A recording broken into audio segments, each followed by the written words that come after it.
Welcome to the What's Happening Birmingham video podcast.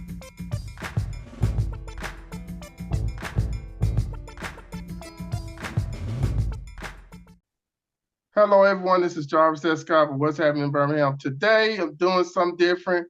You know, in 2025, I always like to continue to educate my audience on different topics, especially in finance. So today, I brought on two of my good close friends, Desmond and Barbara Gratton.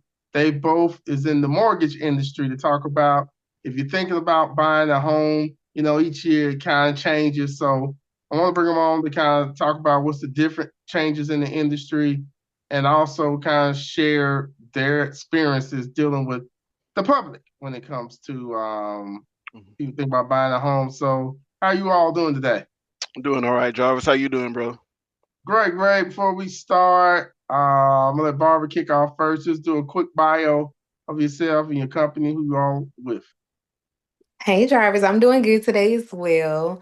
So I'm Barbara Gratton. I'm currently mortgage loan officer under Stone Financial Services, Set in Stone Mortgage.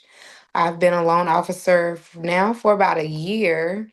And I just love bringing home ownership to families and helping people by educating them on, what they're doing wrong, what they need to do right, and how to get the best deals. I'm servicing Birmingham, Alabama, and then we do have some officers in our office that service. Well, I'm still not Birmingham, Alabama, Alabama, period. And we do have some loan officers that service Georgia as well. Desmond, your turn. All right, awesome. My name is Desmond Reed. I'm with American Financial Network. I represent the Birmingham branch of American Financial Network. We service all 50 states. I've been a mortgage loan officer for a little over 3 years. And prior to that, a real estate investor for over 20 years. Uh, and I'm here in Birmingham. So if you need me, just give me a call. I'll get you taken care of. Okay, so we kick that off. So the first question is, I guess I want to first start off with is what's the first step a person need to make when it comes to thinking about buying a home? Awesome. You got two loan officers, so our answer is probably going to be the exact same, and it's going to be the pre-approval. It's going to be the very first step that somebody needs to make in the home buying process.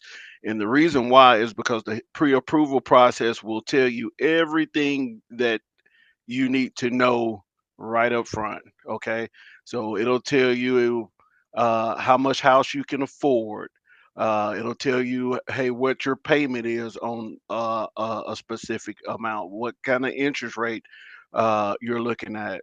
If there's something on the credit that needs to be addressed before um, you continue your homeowner's journey, all of that will be addressed in the pre-approval, um, and that's why that's going to be the most important and the very first step of the home buying process. Barbara. Yeah, I just piggyback on that. So that would make your first step finding a loan officer that's going to give that personalized service and not just run your information through a system and give you a yes or no. So finding someone that you can trust that is with a reputable company or has proven results of, getting people in their home and taking that personalized service. You want to find a loan officer. It's okay to go to a traditional bank, but most times traditional banks, they're not going to give you that personalized service, especially like online where you see or you get these, ads or emails, hey, you can get pre-approved online quick or something like that. Like you're dealing with an automated system that can't tailor certain things to specialize what you need, and they're not looking at your information first before running you or doing a hard check on your credit, and now you got that hit on your credit and you don't even know if you're ready to buy. You may be 3 or 6 months away from buying. So actually finding a loan officer with a company and then going through that pre-approval process is the first step. Well, let me ask y'all a loaded question, but I know this is something our viewers gotta think about. Is there a specific credit score a person has to have before they buy a house? not necessarily a specific credit score. Mhm. That will vary from lender to lender and program to program. But uh, usually you're gonna want um, at least a 580 or better. A 580 is kind of like the minimum Standard. that you will that you will find. There's a FHA product where you can get approved with a 580. So let's just say that would be the minimum. But other than that, there's not necessarily a certain credit score. However, for a specific loan program, you may have to meet a certain score to get in that particular program. Yeah, so FHA, you can get approved with a loan with a credit score as low as 500. Honestly, Right, with like 10% Dad said, down. Right. depending on what lender you use. So lenders have different metrics that they have for their products as well, which can vary with terms of what your credit score is. But obviously, the better your score, the better financing you're going to get, and the less you're going to pay with anything that's financing. The better your score, the less you pay, but you can definitely get approval with a 580 and up. So, do I hear this a lot? I guess I guess in the mortgage industry, it's always these kind of like what we call industry standards. Do you have to have 20% down as a down payment? Not No, with our programs. yeah, the easy answer, like she just said, is no. You don't have to have 20% down. It's gonna really just depend, Jarvis, on the particular loan program that you're getting qualified for. For example, most FHA programs are 3.5%. 1.5%. However, Barbara touched on the 500 credit score a little while ago. You can get approved at a 500 credit score, but that down payment on the FHA is 10%. It jumps up to 10%. So it just depends on what type of program it is. For example, it could be a USDA loan, which that's 100% loan. So obviously there's no down payment needed at that point. So it really just depends on the loan product. But having to have 20% saved up as a down payment, then no. And I think most people confuse the 20% down payment also with investment products versus primary home purchases. Right. Most investment loan products do have a higher down payment because they're going off of a loan to value.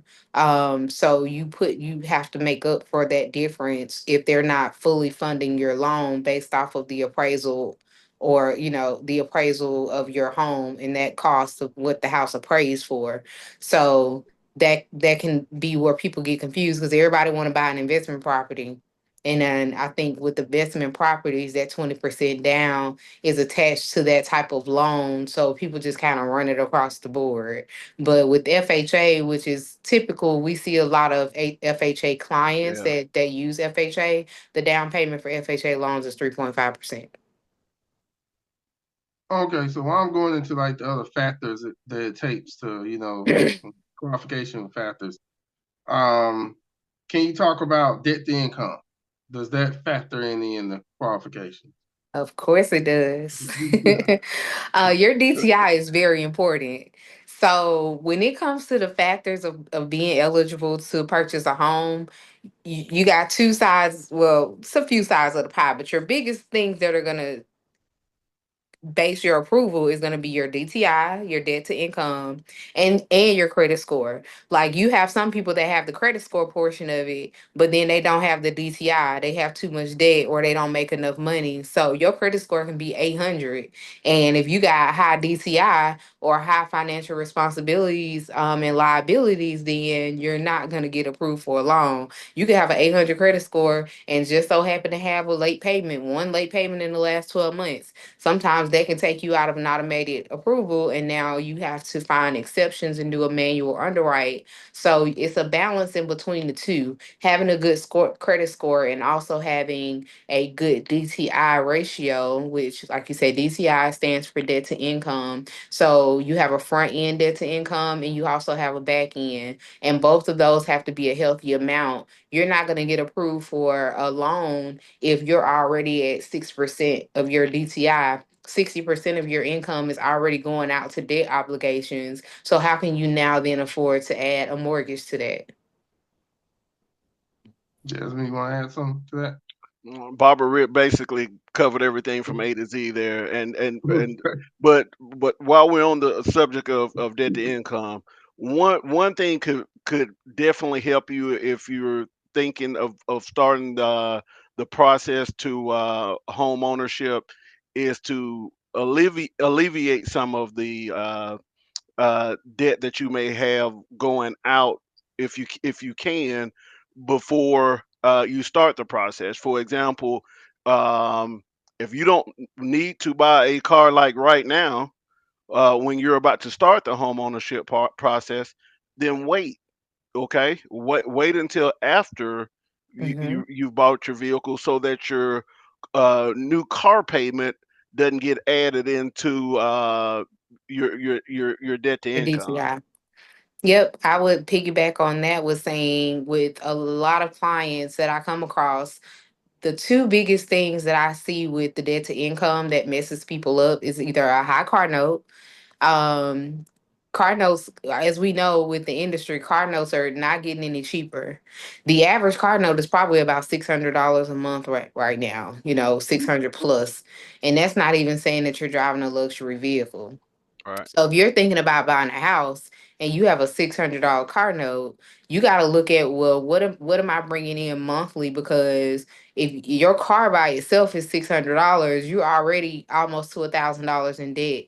So you can look at that and be like, okay, well, you need to be making at least $3,000 a month, $3,000 to $4,000 a month to offset, you know, anything else that you may have, in addition to that high car note. The next thing that I see that messes people up is student loans. Everybody has student loans. Everybody might not have as many as the other people, but majority of people have student loans. So you look at your student loans and just your car payment, that takes up for majority of people's debt. So now that's not including credit cards, you know and a lot of people think they have to pay their credit cards down before they can purchase a house. When we're looking at credit card debt or installment loans, they're only looking in and factoring in your monthly minimum payment Right. obligation. Right. So if you only have a $25 minimum payment, as long as that card, now the balance on that card is going to affect your credit score, because if you're maxed out on all your cards, then obviously your utilization is high and that's going to affect your credit score. But the actual amount that you owe is not what's affecting your DTI. It's your monthly minimum payment obligation. If you got 5 cards and your minimum payment is $35 per card, it's not a whole lot. So paying that card off, it doesn't really affect your DTI that much because it's only going to take off that $35 payment that you have per month. It may boost your credit score because you're reducing your debt as far as your score is calculated, but it's not really making a big dent in what your DTI calculation is. So a So lot of people Desmond, put their student loans in forbearance and not knowing that, okay, just because there's not a monthly payment obligated to that, if your student loan balance is a certain amount, we still owe forbearance period. We still have to factor in 1% of all of that, the balance that you owe, to calculate what your monthly payment will be, because it's not going to be in forbearance forever. If you're purchasing a home, your mortgage is between, most people don't do 15 years, so 30 years. In 30 years, them payments going to be out of forbearance. So you're going to have to pay it back. So they're still factoring in something for those student loan payments, even though they're in forbearance now. We still have to calculate a payment for when they're no longer in forbearance and you're still paying that mortgage. so what Desmond, let me ask you this. So Hmm. I think I'm alluding to a product you're probably going to mention in the same because you mentioned me a few weeks ago. Does bankruptcies and repossessions throw somebody off from getting a home? Okay, so not necessarily throw somebody off, and that's I'm glad you brought that up, because a lot of times we'll have potential home buyers that think because they've had a prior bankruptcy or prior repossession or whatever that kind of kills their path to home ownership, and that's not true. We have products, Jarvis, that they can get if they've had a previous Chapter 7 bankruptcy. We have products where they can get finance for a house if they're currently still in a Chapter 13 or has had a Chapter 13 discharge. So it can be discharged or you can still be in the 13 as long as you've and purchase a home, as long as you've made the last 12 payments of your 13 plan on time, then you're good. You're gonna be good to go. Long as everything else checks out, you're gonna be good to go. Right. And I would just, come back on that and say, most lenders know or account for some type of hardship.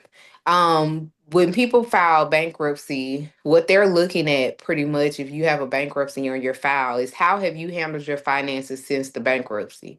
Have you learned from those mistakes? Have you now you're paying everything? You haven't been late on anything. You can't have a bankruptcy and then turn around and have an account that's fallen 30 days past due within 12 months of when you discharge your bankruptcy. Your bankruptcy can be discharged, and you can, if you're not making smart financial decisions or showing that you can make payments on time, that's hurting you more than the fact that you have a bankruptcy, because now it's adding to, okay, you did the bankruptcy, you fixed the issue, you did something to get yourself back on track, but are you now being able to cover your obligations? If you're still making late payments and you're still carrying high balances, then you're considered a risk because there's something else going on there that you're not fixing.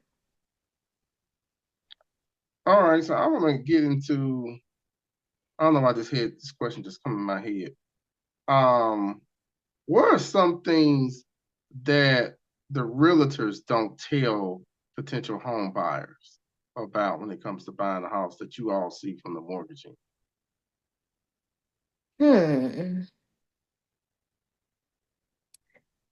And the only I, reason I'm thinking is, if that realtor is like, I'm not gonna say, I think I want to say most of the realtors I know, they're Hmm. gonna be honest and be like they like a surgeon. They're gonna be like get deep.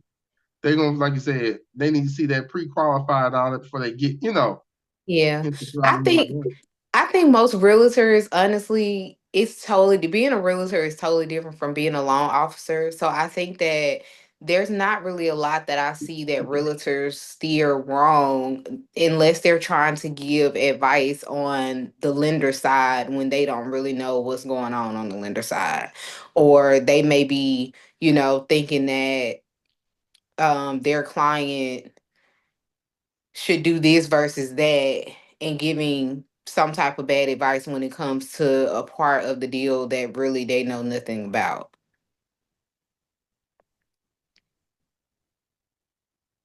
You gonna go there?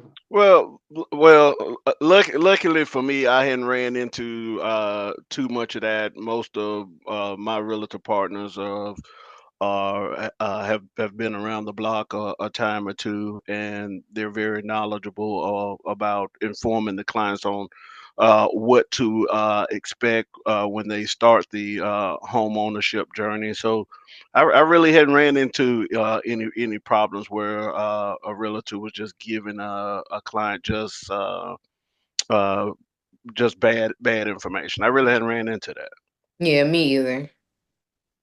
Now there was a law or there was a change I read. It was something about commissions? Was that a couple months ago Yeah, where? yeah, that's basically how the buyer's agent is getting paid, or who Mhm. is responsible for paying the buyer's agent. Really nothing that we would deal with, but it just how the buyer side agent uh, gets their commission Was it the from buyer the side or the transaction. seller? The buyer. It's Oh, like the lawsuit was all about the seller looking on the closing disclosure and noticing that he basically paid a 6% commission, and in that case, I believe 3% went to the seller. I mean, to the listing agent. 3% went to the buyer's agent. And so his question was, why am I paying for the buyer's agent? Like, I'm paying my agent, but why is the buyer's commission coming from my side of the closing disclosure? And that's kind of what the lawsuit was about. and that was the seller's agent Correct. questioning? Okay. Correct. Now, another question I have is, and both of y'all is like, I guess the most popular four types of home loans. Conventional, FHA, USDA, VA. And if you all want to divide it up or who want to take one another, What are you um, asking? What's the most popular one? what are the differences? Yeah. What are the Um, well, basically, um, I'll start with like your USDA loan. Okay. okay. So a USDA loan is a 100% finance loan. So that basically means if you get approved, or if you're going USDA, you don't have to pay a down payment. Okay. So USDA areas are outside of like your big metropolitan areas.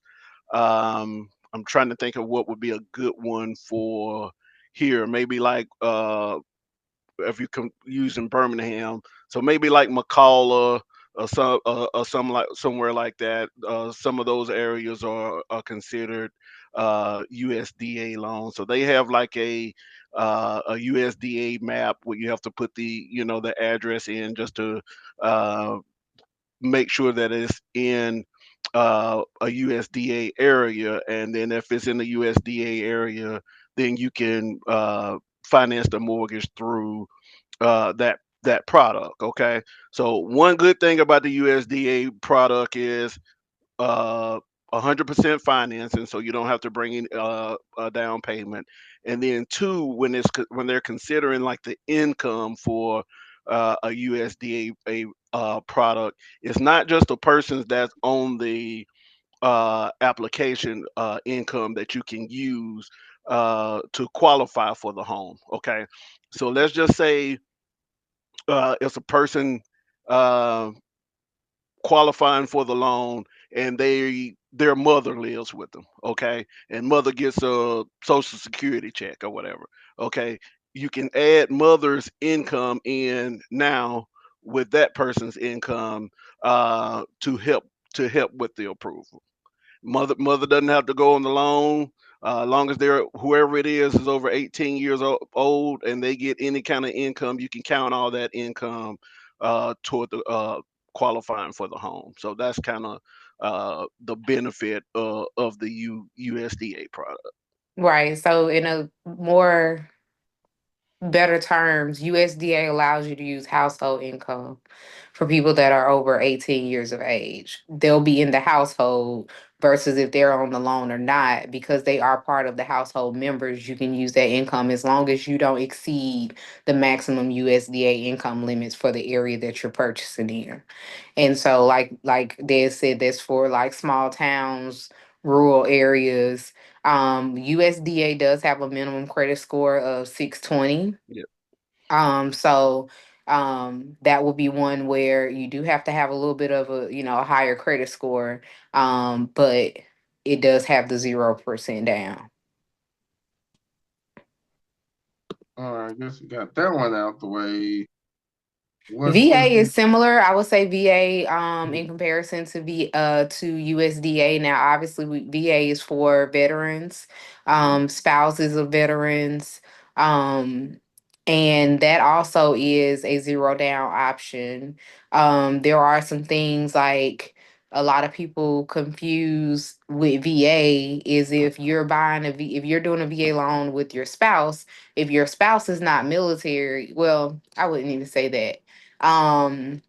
Sometimes people do USDA loans. I mean, not USDA, VA loans. If the other person on the loan, the co-borrower, is not an eligible VA person that has their own entitlement, Right. then you're not gonna walk away paying 0% down. And that's the misconception a lot of people have.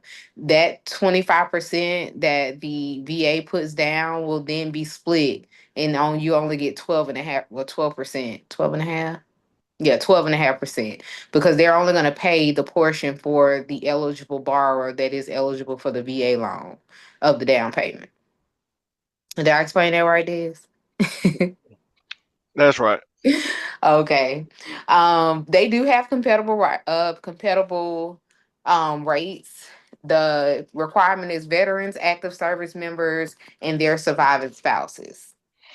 And one thing about VA loans that I think sometimes we kind of miss an opportunity sometimes is with that one VA benefit approval. I mean, you can actually purchase a structure of up to 4 doors with that one approval. Okay, so let's just say there's a whatever an apartment building, and it has it and it's a 4 door apartment building. You Called can, yeah, you can, as long as you're gonna live in one of one of those those four, units. you can buy that whole building, and then and then rent out the other 3 units. Mm-hmm. So I think that's a little nugget there that we kind of maybe missed the opportunity there to capitalize on sometime with some of our military guys and gals. Military and FHA, because FHA is another loan where you have to be purchasing a primary residence. So when it comes down to buying like a duplex or you can use the FHA for that if you're planning to live in one of the units of the duplex and that your primary home and rent out the other side. So that leads us into FHA, which is one of the most popular loan programs, especially for first time home buyers, due to the low payment options and requirements. So as we stated before, FHA can go down to 500 with some lenders. 580 is kind of the standard across with most lenders. That there's a 3.5% down payment, or you can do most FHA loans have down payment assistance programs. The interest rate may vary on what they charge you with the down payment assistance based off of the lender that you're going with, but it also has many options for first time homeowners. We covered all four of them. I think conventional. I'm gonna let you go and do that one. This Yeah, and then obviously conventional is probably going to be one of the most I mean, it's called conventional, so it's one of the most used mortgage products. Your down payment on that is going to be 3%. Is what you'll be looking at to get a conventional loan, and your credit score is going to need to be in order, as I could say, to get financed on in the conventional loan. The other products are going to be a little. The government products are going to be a little easier as far as credit for qualifications and DTI to get approved than your conventional products. right. But So I'm sorry. Let me correct you. So correct conventional me. loans is conventional loans is where most people are getting that 20% down payment. So most conventional loans do have a higher down payment and they have a higher credit requirement than FHA. So it's still popular, but the credit limits are a little bit higher in comparison to FHA. Now, I want to circle back. Y'all forgive me to circle back. There's like some questions coming in my head. But And what conventional, about go ahead. conventional? I What was are gonna say some of the, conventional is also not backed by the government. So that's why they have a little bit more stricter credit oh, okay. requirements and higher down payment. Now, if somebody's watching this, and of course, I'm gonna go back to the, I ain't gonna say qualification phase of it. If they're self-employed, Mm-hmm. what do they need to do if they're self-employed? I know we talked about the DTI, but what do they need to show if they're self-employed? Because if you W-2, you get a paycheck stub. But what do they need to show or provide to you all? I'm glad you asked. One of the things, Jarvis, that if they're self-employed, is that when they're filing their taxes every year, we need to make sure that it's being done accurately. Okay. And what I mean by that is, let's just say, person has a business and they make, really, in real life, $10,000 a month. Okay. Mhm. But for tax purposes, they show that they only make $1,000 a month. Okay. Mhm. Well, guess what happens when you get ready to go buy a house? That uh, approval will be based on What's on what your your taxes? what's on your taxes. So if you only show that you're making $12,000 a month, then the approval is going to be based on you making $12,000 a year. So I would encourage, all business owners to make sure that the taxes are being done accurately, and that also that you have a paper trail of the revenue that your business is bringing in, um, because some lenders will also work uh, with what they call like bank statement Bank loans. statement loans. So So you have to have if at least 12 months right, of bank statements to support that income. I didn't mean to interrupt you, Des, but that's yeah, fine going in there. you definitely got to make sure that and that's where a lot of people mess up. If you're a self-employed person and you are looking to purchase property and invest in property, then you got to show that money on your tax returns, because what you show the government is what they're using to verify your income. Even if your bank statements say you making etc. If you didn't put that in your tax statement, you took all these write-offs. And when we say show that on your tax returns, we're not talking about the amount that you said you made before you start writing stuff off, because as Mhm. you write it off, that drops your aggregated your income, your adjusted income. So your adjusted income is the income that they're going to use. And another one of those write-offs is depreciation meals. I think that's one of the lines that you can write off on your schedule C. So now the IRS only allows you um to write off 50% of depreciated meals, right? So when we're factoring in your income, we got to go back and add in that amount, because they've only let you cover 50%. So that means that we have to then count for the 100%. So if your 50% was 600, we have to then add that 600. We have to subtract that 600 out, and then we have to go back and subtract that 600 again, because that 600 was technically only half of your expense. So now we're dropping your income down $1,200. May not make a big difference, but understanding how different write-offs work when it comes to your taxes is very important. Letting somebody do your taxes and then you ain't looking at what they doing because you just trying to get a refund check. Then you go try to buy a house and you like, oh, I thought, most people don't even know what's being put on their taxes. So paying attention to your taxes and what people are actually putting on there. They put on there you own a business, you don't own a business. So when it come time to get a house, now you gotta go either amend your taxes or you gotta wait because all this stuff is on your taxes and your income is so low because you were trying to get a check. Well, I hate to even add this in, but I know somebody listening. So, will you all accept Cash App and Venmo statement? Yes. We do.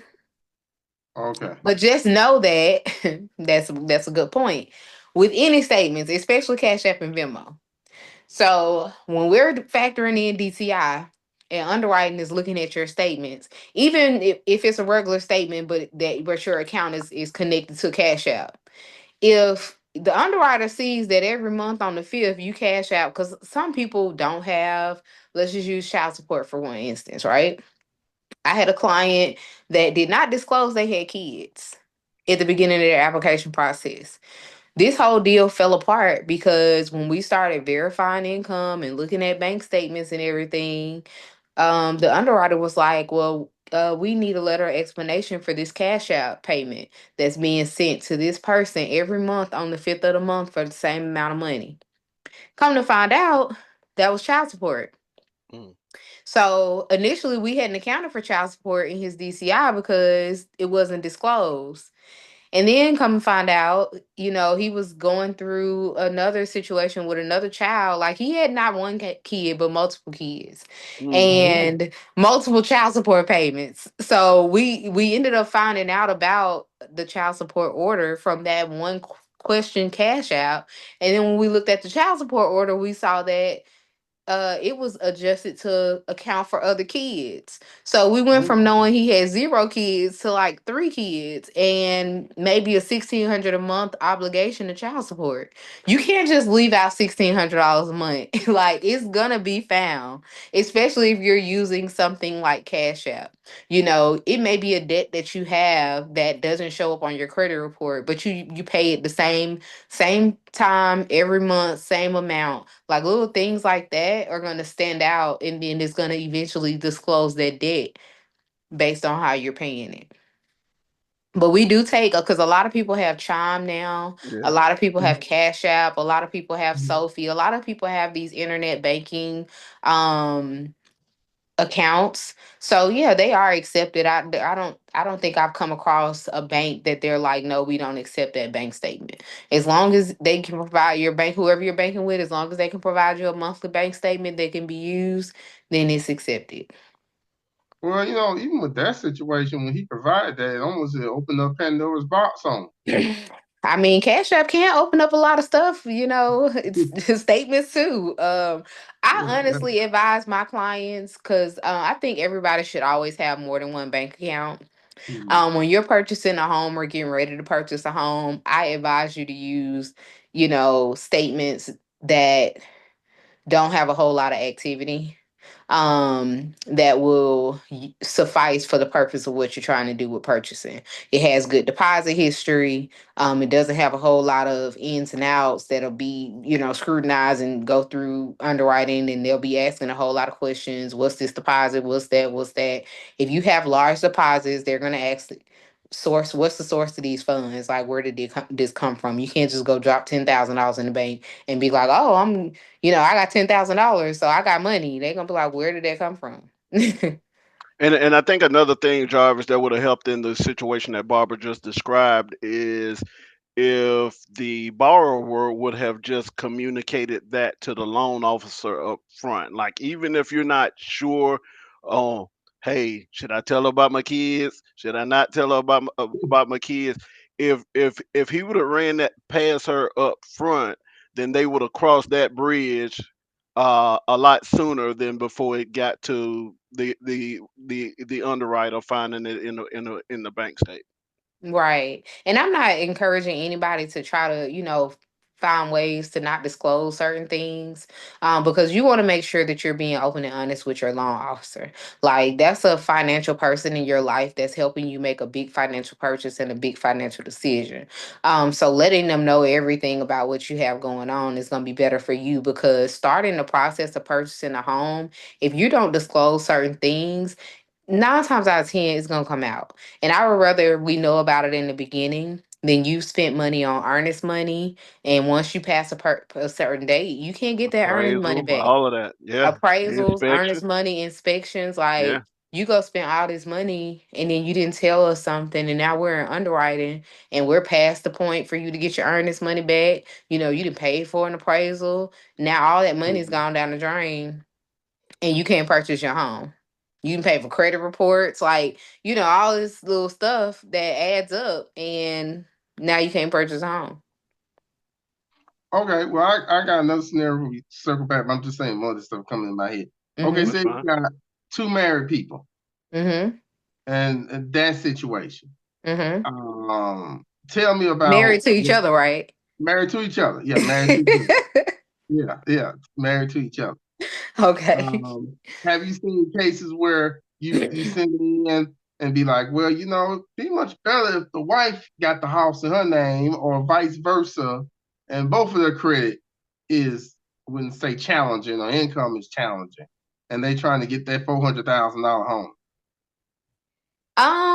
So I did just kind of have this conversation. Just because you're married or just because you have a spouse does not mean your spouse has to be on the mortgage as a co-borrower.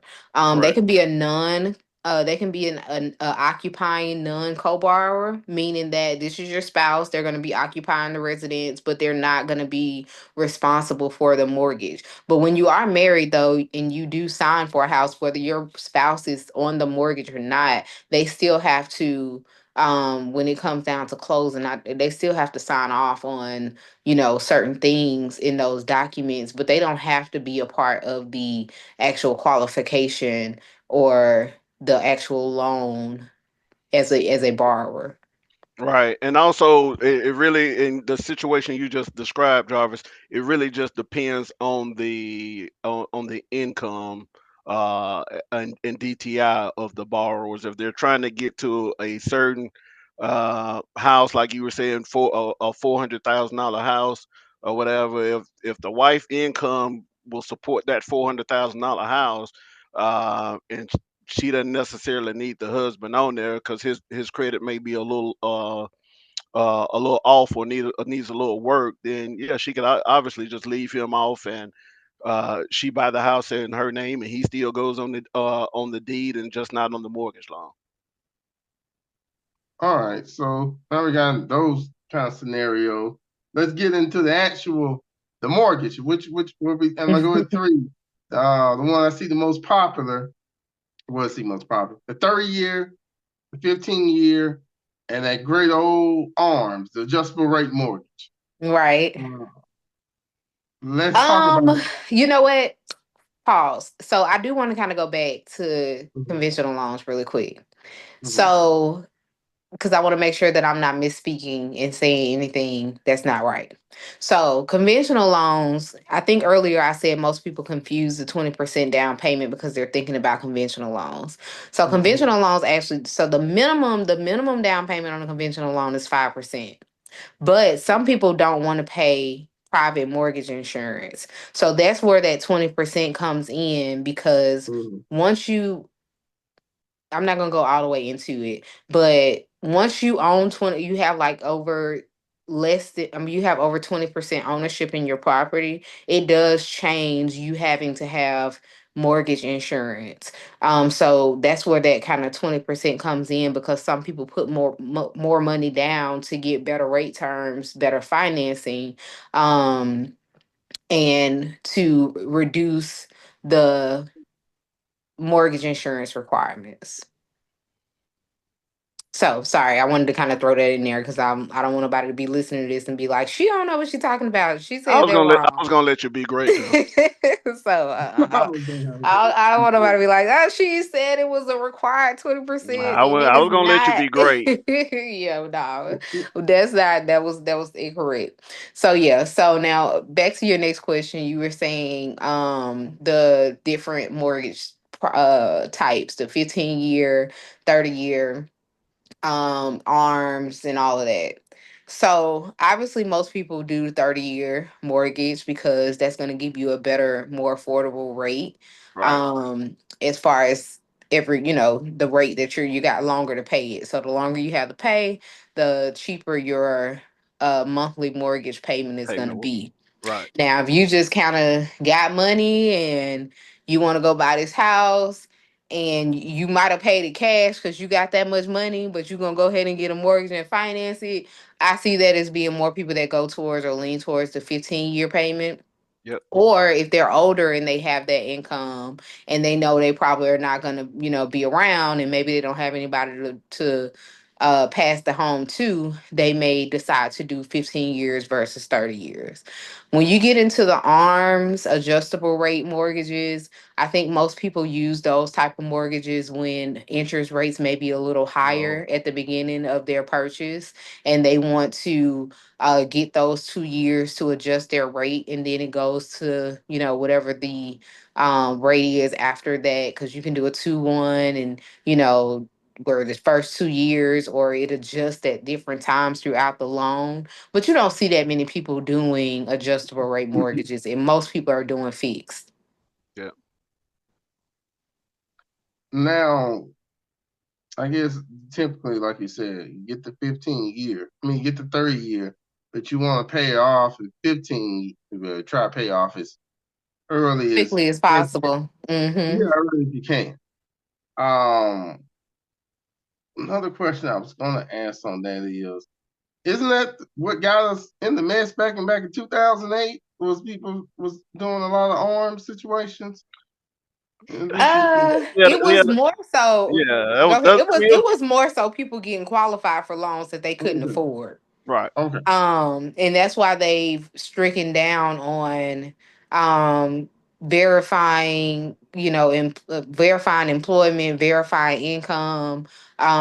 Most people were buying houses that they just couldn't afford, and then when the which caused the crash of the real estate market, because now people's property value is going down, and now you're owing more on the house than what the house is worth, and then you can't afford to pay this mortgage payment because nobody really checked to see if this person that said they made $30,000 a month actually makes $30,000 a month.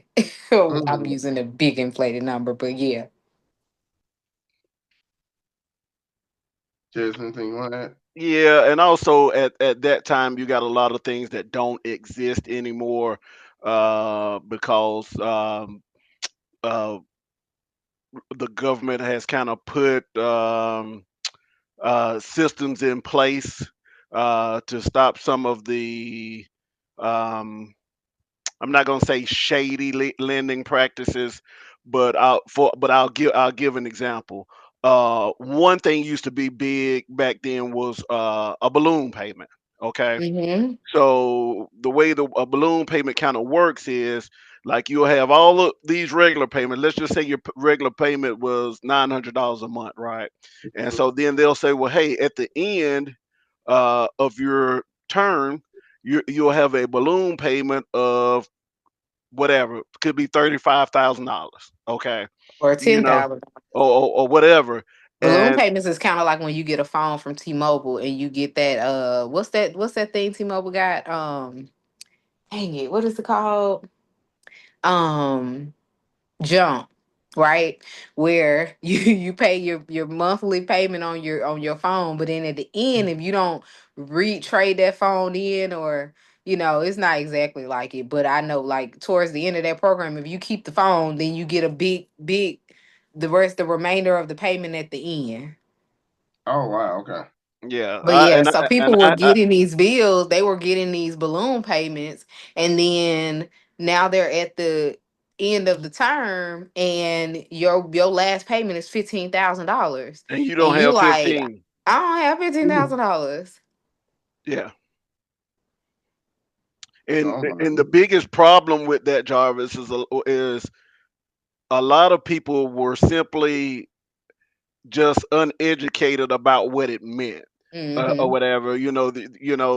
Um, you're sitting Balloon there, you're payments aren't signing bad. you're sitting there, you're signing the paperwork, and yeah, you got a balloon payment at the end, and they were just signing and going on, not really knowing, understanding what a balloon payment was, and that's kind of Hmm. You don't have that money at the one of end. the There's no biggest problems. extensions. Most time, it's not an extension on a balloon payment, so you can't get to the end and it's time for this balloon payment to be due, and you're like, oh well, can I extend it? Can I, No, no, make some arrangements? No, you have to pay it. And like I said, there's still balloon payments do still exist. There is a lot of requirements around signing off on a balloon payment and putting somebody in a balloon payment mortgage. As far as you have to educate them, you have to show them certain things. The borrower has to be aware that, okay, at the end of this whatever term, this is the amount that's going to be due in full. A lot of people do, well, I would say the people that I would say are take advantage of balloon payments may be someone who is waiting on a big lump sum of money to come in. Okay. So they don't want to do a 15-year or 30-year mortgage because they're like, okay, I want to just pay it, but I'm waiting on this uh insurance money or whatever they have coming in. So then they'll set up a payment with the balloon payment, or maybe they're selling a house and buying another house or something like that. Whatever the case may be, they know that they'll have this large lump sum of money coming in. So doing a balloon payment is just giving them the time frame to get that money, and then they can make that big payment at the end and be done with it. Okay, here's another thing. I'll call this more of like a TikTok question. Okay. Um, we see people like they don't want to do the traditional route and get the house in their own name. They want to put the house in their trust, or they want to put the house in their LLC. Can you two both talk about how difficult that is to actually do that? It's not very It's difficult not difficult at all. at all. Mhm. However, uh, one thing that you have to make sure is that you have to make sure that you have your LLC and everything set up. Okay. Mm-hmm. Okay, you know what I mean. Don't wait until oh, hey, I want to go buy a house and I want to put it in my investment company's name, and you hadn't even created the The LLC investment yet. company. But you need to have the LLC created. You need the Articles of checking account. corporation. You gotta You have you, all of you got that. to have everything in order in order to pull that off what you're trying to do. And another thing, Jarvis, you can also, like, if you're buying a house in your business, there's a loan that you can use to, let's just say you're buying an investment property, right? Mm-hmm. And Okay. so let's just say that this building that you're gonna buy, uh, or whatever, you're gonna buy it in your LLC's name, okay? And you're gonna rent this building out for commercial space or whatever the case may be, okay? Instead of us having to use Jarvis's income and basing the loan on your income, we can actually base the loan on the potential revenue Income that the property property will is gonna make. generate. And so the property will be in your business name.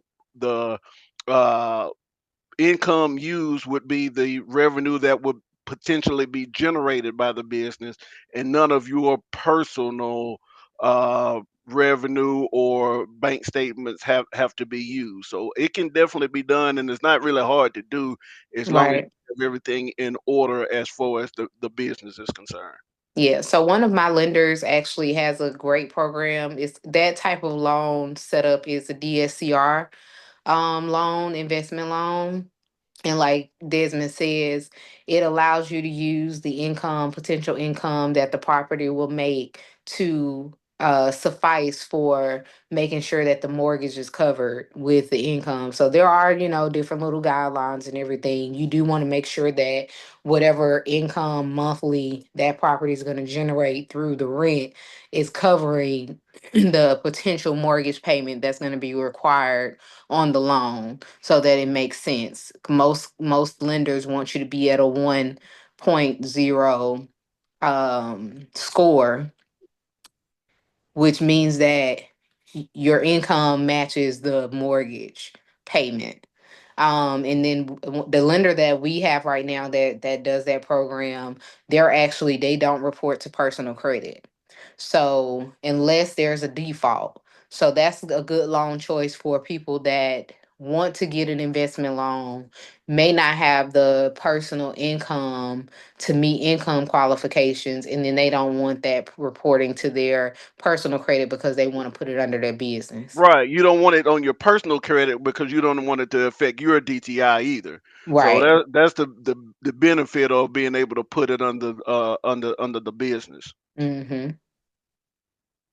All right, and just another thing like on my mind. What are the pros and cons of doing like down payment assistance or either local or city government like downtown, assistance program? All right, so let's pump the brakes for a quick second, Okay. and make sure that we understand that there are two different things. All right, so Right. let's say a down payment assistance program, right? All right, Grant. and a grant are two Mhm. different things. Okay, Hmm. Mhm. um, so in a down payment assistance, you got two different type down payment assistance programs. You got some that have forgivable down payment assistance, and you have some that has repayable. All right. Hmm. So let's just say if it's a repayable down assistance program, and you're dealing with a FHA product, which would usually bring about a 3.5% down Down payment. payment. Down payment assistance would basically pay your 3.5% down payment for you, and then you, the borrower, would pay that down Back payment back, the included with secondary lien. your. Is that an echo? No, I'm just playing. Yes. I'm helping you out. And you, the borrower, would pay that back over the course of usually about 10 years in the form of a second mortgage. Now, I use the term second mortgage just because the down payment is technically, when it's in a repayable, is set up like a second mortgage. You'll still only make one payment to your mortgage servicer, but just know that that would be a combination of the regular mortgage payment and the repayment. You got the floor now. No, you did it good. But yes, you're right. So, we don't want people to think that down payment assistance is always a situation where it's free money. Because like Dad said, some of them are repayable, some of them are not. Some of the repayable ones are repayable at a 0% interest. Some of Yeah, them may be repayable at a higher interest than what your first mortgage is because they're giving you that option to not have to pay that money up front. Some mortgage companies they may add 2% to what your um first mortgage, right. the actual cost of the home that you're buying, whatever that mortgage rate is at, they'll add 2% to it for the repayment of the down payment assistance. And then that'll be your second mortgage payment. And But then with the grants, obviously, that's money that you don't have to pay back. okay, Mm. time out on the grant right there for a second. All right, so everybody always says with the grant, that's money that you don't have to pay back, is money that you don't have to pay back. And most of the time that is 100% true. But when it comes to these down payment assistance programs and the grants, what I encourage borrowers to do is ask questions uh, to make sure that they never have to pay this money back. And Right, the because reason some of why, them do have eligibility requirements well, the or reason why, time frames. yeah, well, the reason why I say that is because sometime if you're receiving a grant, it may be for you to move into a certain area, okay, And if you and want to if move out, then Yeah, then that's what I'm thinking. Yeah. right. So let's Wanna say get out. if it's 10 years, like, hey, you got to buy this house and you got to live here for 10 years, and then after 5 years you get a job in California, and you're like, hey, I'm gonna sell this, I'm out, and then Mhm. they come knocking that money for the back. grant money back or whatever. Right. So you need to you got to ask, you got our borrowers Questions. got to Ask be questions. educated enough to uh simply ask the question or whatever, and make sure that you got a clear understanding. If somebody says, hey, this is free money, I never got to pay this, that you never got to pay that back, you need to make sure that that is indeed the case, and that if you move or if you refinance within a certain period of time, that you don't have to pay that you don't have to pay that grant back. Yep, I always read the fine print. I mean, that's what I would say with anybody. Buying a house is a major purchase, a major life purchase, and a major life change. It's a life event. So you want to make sure that you are reading the fine print, you know what you're getting into with anything you sign, because those obligations, like he said, it can be a 10-year obligation, it could be a 5-year obligation. So you want to make sure that you're taking into account your life, things that can happen in the future, etc., before signing up for anything. Now, I think this is a great segue into our, I'm going to say kind of like final section, but well, two things. One, I know you kind of alluded to it earlier, but I think this would be a big, just a segment within itself. What are some things people should not do, whether the beginning or the ending, when they're trying to buy a house? Okay, great. Don't get no more debt. I'm glad you asked. Because this, you're right, bro. This could be a whole segment by itself. But once you've been pre-approved and that pre-approval process is started, you basically don't want to do anything to change the pre-approval. So just like Barbara just said, one, you don't want to take on any more debt. And let me tell you another thing that could cause a issue, and that most folks don't even think is an issue: changing your job. I wouldn't change jobs until you need to run that by the loan officer to find out if that's gonna affect your pre-approval. Okay, Mm-hmm. and I can give you a great situation on why. Okay, so let's just say you pre approve a borrower, and this borrower makes $100,000 a year, right? And so after they get pre-approved and you're waiting and to working toward the closing, this borrower gets another job offer making $200,000. So you would think, well, man, they're gonna double their money. Why do I need to talk to the loan officer? I'm gonna go ahead and get this bread. You know what I'm saying? I'm gonna take this job. All right. So what happens if the original job they were working at a company and it was a permanent position, but the $200,000 job is only guaranteed for 6 months? Mm-hmm. What do you think the bank is going to do? No, because the likelihood of you still making $200,000 after 6 months is kind of iffy. To count the income, has got to be a likelihood that the income is going to continue for 3 years.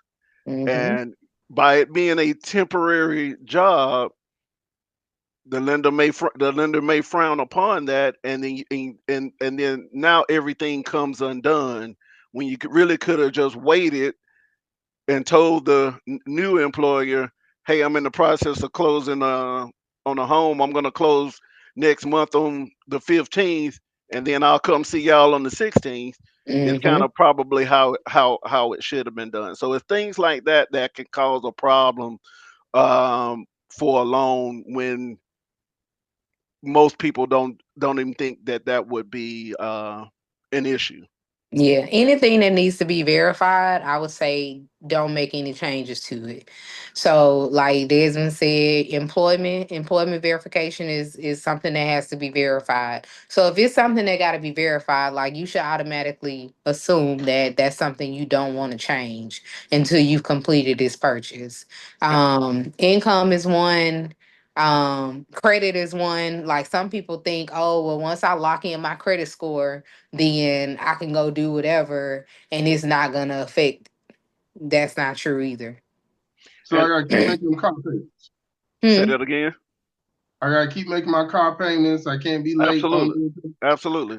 Correct. Because what And happens is what happened. Because what'll happen if you, as people know, nothing ever goes as planned. You may find a house and you may think, oh, we're going to be closed in 30 days.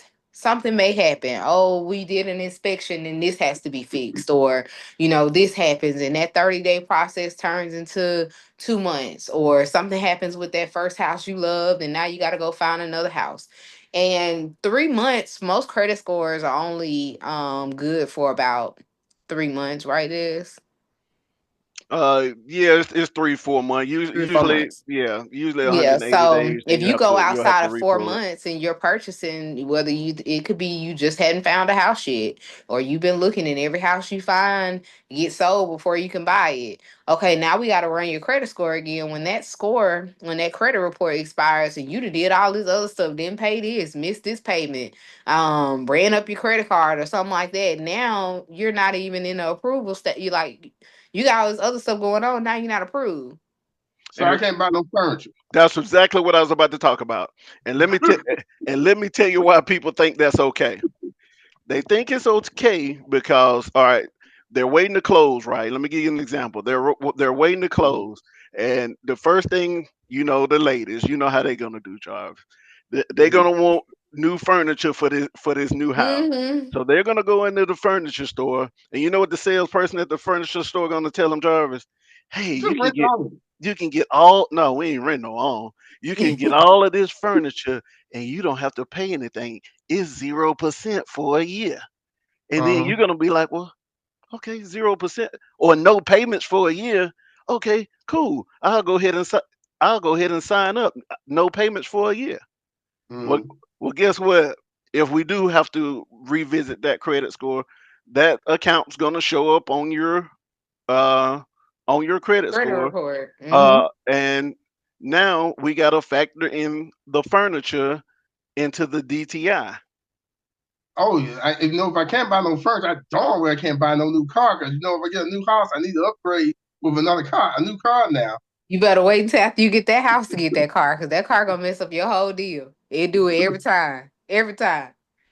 Yeah, so it's really just stuff like that, Don't Jarvis. co-sign And nothing. and Don't really co-sign nothing. Don't buy nothing. Just sit tight and work on this big house purchase you about to buy. and really Okay, mo- well, most of the things could be avoided if you just simply ask your loan officer, "Hey, is it okay to go do this? Is it okay to go do that, or whatever?" I mean, that's what we here for.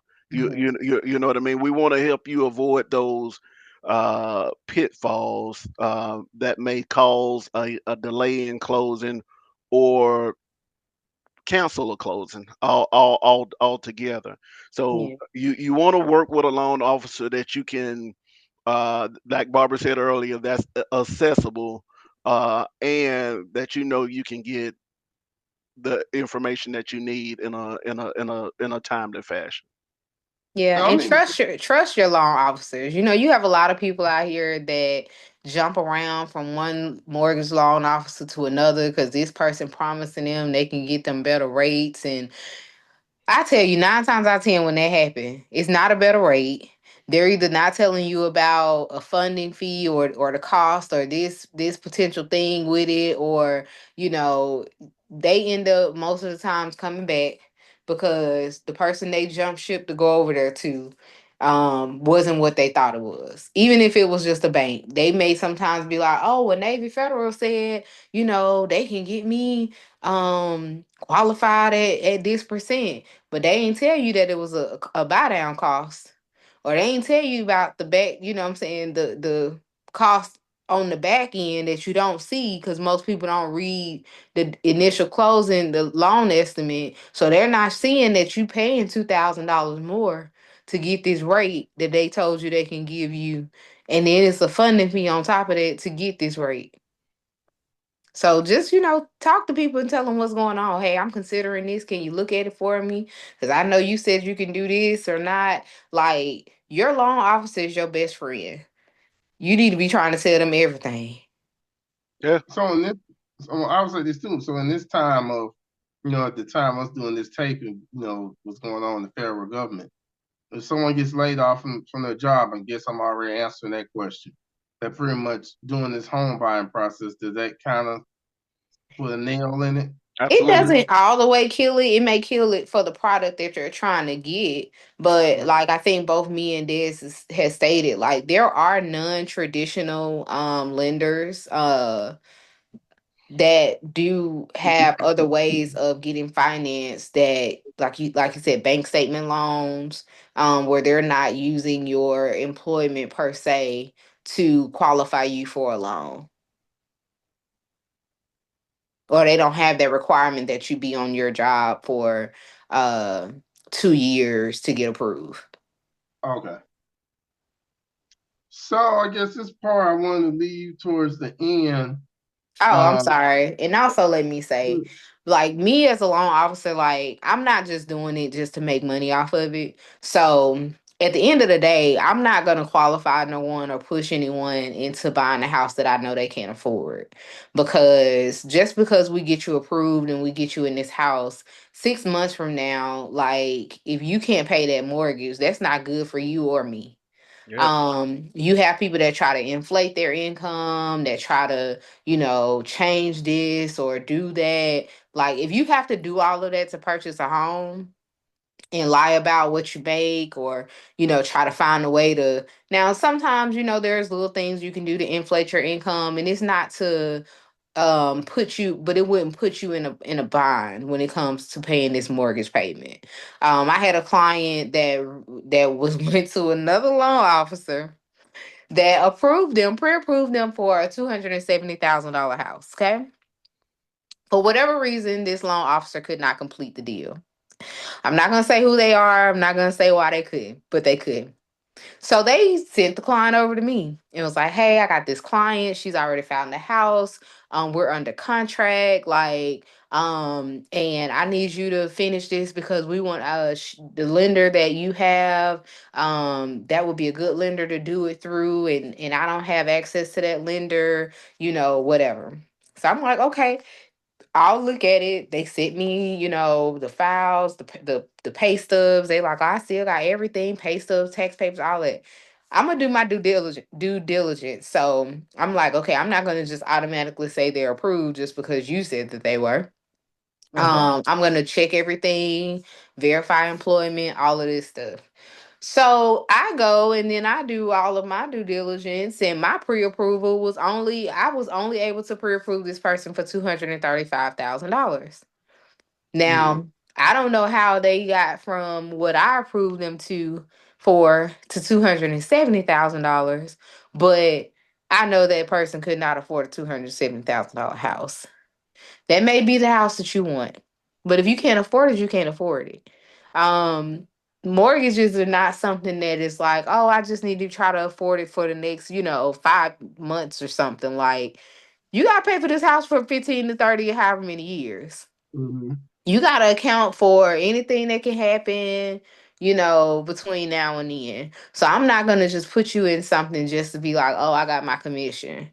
I'm not gonna put anybody in anything they can't afford. Desmond, you still here? I think Okay. Yes, he. sir. Oh, okay. Your Oh, screen is froze. Cut your camera yeah. off and try to cut it back on. Um, We got you stuck in a mean uh-uh. little stance. Angry position. That's the look he look where he be like somebody and bought a car or went and got some furniture and he just not done Yes. Yeah, that's it right there. You did what? I know you lying. So as we There we close, I go. guess one final thing, I guess you all, where do y'all see this year going in the housing industry?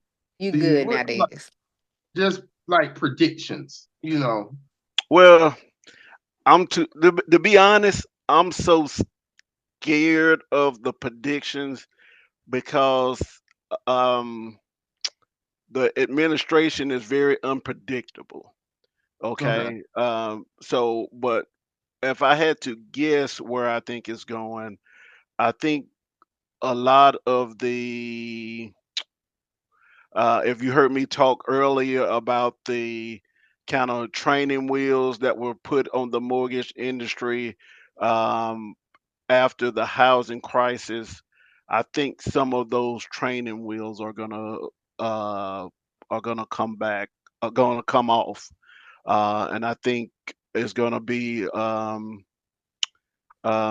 less regulated as it's been, um, which would be very interesting because it would kind of open us back up to maybe some of the mistakes that happened before happening again.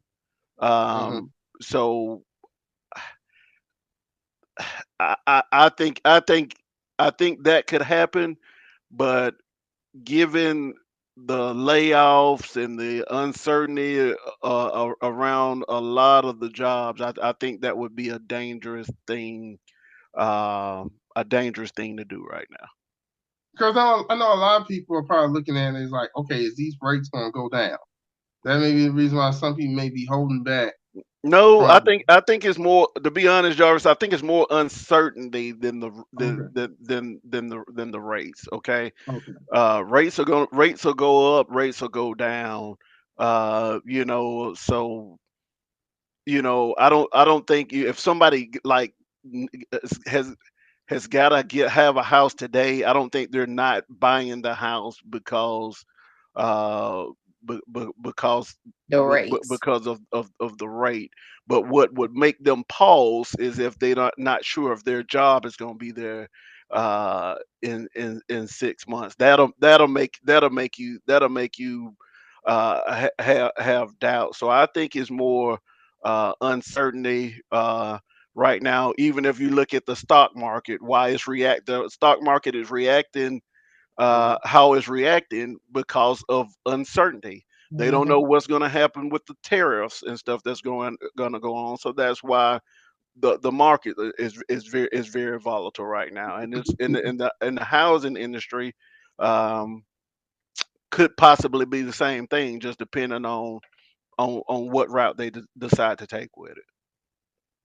Barbara, your thoughts? Yeah, I was gonna say that I definitely think it's a lot of uncertainty as to why people just aren't really rushing to go buy. I always tell people interest rates gonna always change. They may not never go back to what they were in 2000 or before COVID or 2020, etc.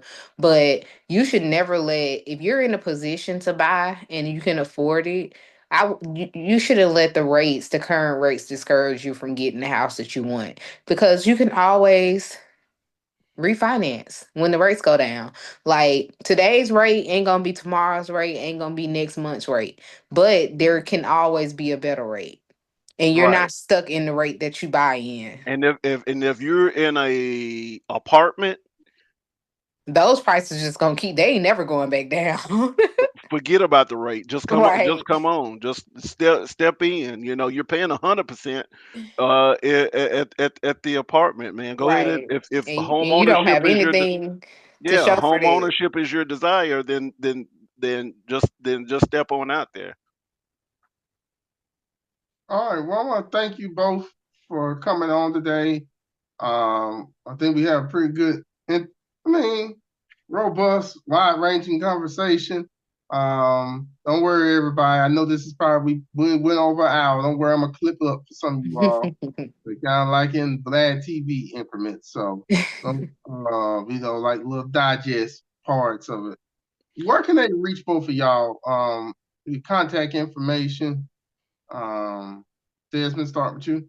Okay. Well, my contact information, my phone number is 659-300-5666. Again, that's 659-300-5666. And my website is desmondismylender.com.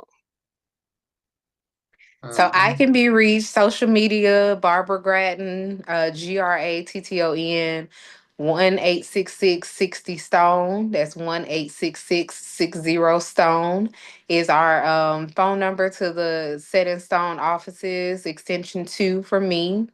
And the website is setinstonemortgage.com. And that's where you can find me.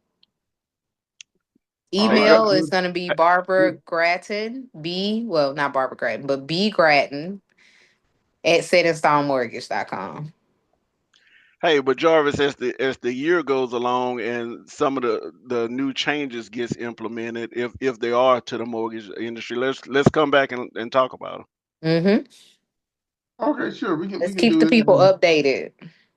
Yeah, and don't worry, y'all. They've said out loud. I'm gonna have it on the screen, so make your job easy. But thank you both for coming over today. Thank you all for watching. Please check out what's happening Birmingham.com for more interviews Don't forget to subscribe to the YouTube channel. I'm on TikTok. Audio version of this is going to be on Apple Podcasts. Thank you all again. And don't delay, buy a house today. I guess that's a good quote. I like that. Don't delay. That's Buy a good. house today. I am down with that. But if you approve of that house, do not buy anything. Don't do anything. Look, Or you ask want to your get some landlord. investment properties, hit us up. Like, we'll make it make sense. Let's go. Yeah. Yes. Well, thank you all. Bye-bye. You're welcome. Bye, Jarvis. Bye, Des. Bye-bye. Thank you for watching the What's Happening Birmingham video podcast. Please check out our website, app, or subscribe to our YouTube channel for the latest videos today.